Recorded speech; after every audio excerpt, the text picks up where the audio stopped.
Hello. Hope everybody is doing well. I did not get the video out last week like I said I would.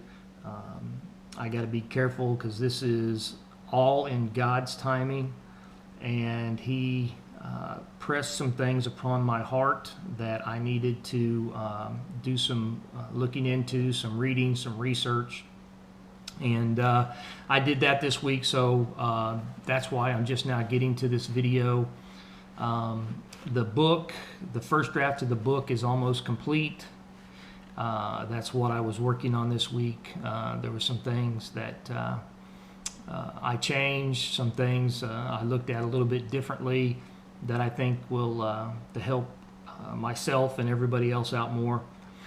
I want to just read a little bit on how the book is going to start out. I'm not going to read the book to you, but I do want to kind of just start out, give you a flavor of what it's going to kind of be about, how it's going to go, and also tonight leave you with a little bit of encouragement and maybe a little bit of an assignment.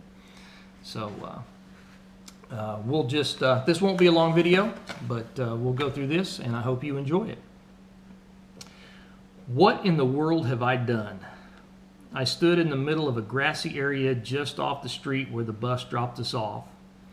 A drill sergeant was in my face yelling with spit hitting my cheek with every other word. I was all alone with a duffel bag at my feet. "What is your problem, Private?" he screamed. I paused for a split second, and the world seemed to crash down on me as another drill sergeant swooped in from the other side. "Are you stupid or just too weak to pick up that duffel and get back on the street?" Immediately, for fear of more wrath, I yelled, "This is not my duffel bag, drill sergeant." He became enraged. "It has to be your duffel bag. It's the only one left. Everyone else has theirs. Are you so dumb that you don't even know how to read your own name?" "It's not my duffel bag, drill sergeant," I yelled again. "Pick up that damn bag and fall in on the street with the rest of the company.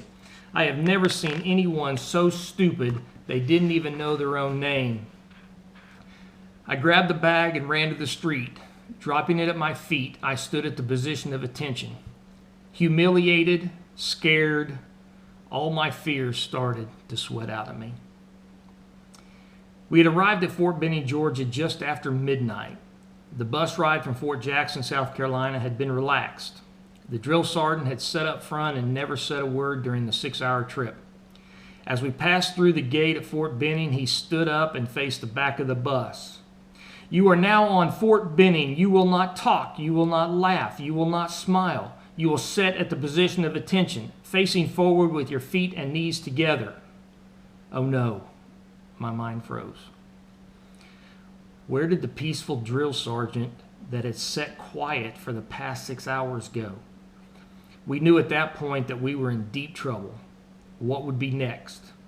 We made our way along the streets of the base. I would cut my eyes to look out the window as we went through areas lit by street lamps, trying to get a glimpse of what was out there. Then we stopped. Most everyone has seen the videos now of recruits being ushered off the bus with "You have 10 seconds to get off my bus," and 9 of them are already gone. But in 1983, those videos didn't exist. It was a shock and a wake-up call.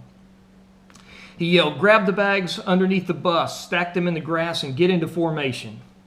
We jumped to our feet, shoved each other out into the company street as fast as we could. There were guys running in all directions trying to get a bag and not be the last one into formation. Being the last one would bring the wrath down on you faster than anything. The drill sergeant started going through the formation, yelling, screaming, and doing everything in their power to rattle us. All of us asked ourselves 3 very important questions. How did I get here? What am I supposed to do now that I am here? How am I leaving here? Over the next 13 weeks of training, we would answer all 3 of those questions. Each one of us would come to a different conclusion. But all of us that graduated as infantrymen would know more about ourselves than we had never, ever known before. I began answering those 3 questions that first night, but some of the answers have changed over time. The 3rd question was very easy for me, and it never changed. I was not leaving Harmony Church, Fort Benning, Georgia, without the coveted infantryman blue cord. There was nothing the drill sergeants or anyone else could do to me to make me quit. I was willing to do whatever was necessary to be one of those that marched across the drill field as an infantryman. Knowing the answer to that final question made the answer to the 2nd question a no-brainer. I was going to do everything that was asked of me. I was going to give 100% to make sure that in the end, I left in my dress uniform, proudly wearing that blue cord on my right shoulder and the blue discs on my collar. The initial answer to the first question was for college money.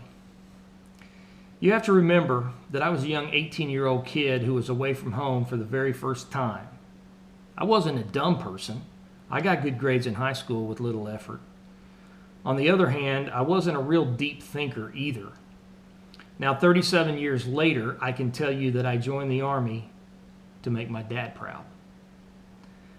Dumb, I know, because he loved me no matter what. But that's the mind of a teenager. I joined the infantry with an airborne option because I wanted to serve with the best, and I did. Joining the military and becoming an adult is a microcosm of life. We need to ask ourselves those same 3 questions about our lives. How did I get here? What am I going to do now that I am here? And how am I getting out of here? I was born to my parents. However, all of us on this earth are on this earth because God made us in his own image. You know, then that begs the question of why would he do that? Because he loves us. Wait. Don't stop the video just because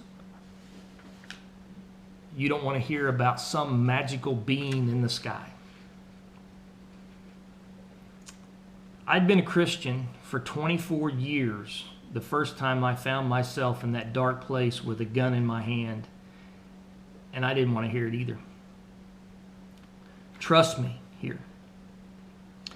Keep listening if for nothing else but the stories I'm going to share. I promise you that in the end, you will have walked down your own memory lane and remembered some of the great times that you have had and forgotten.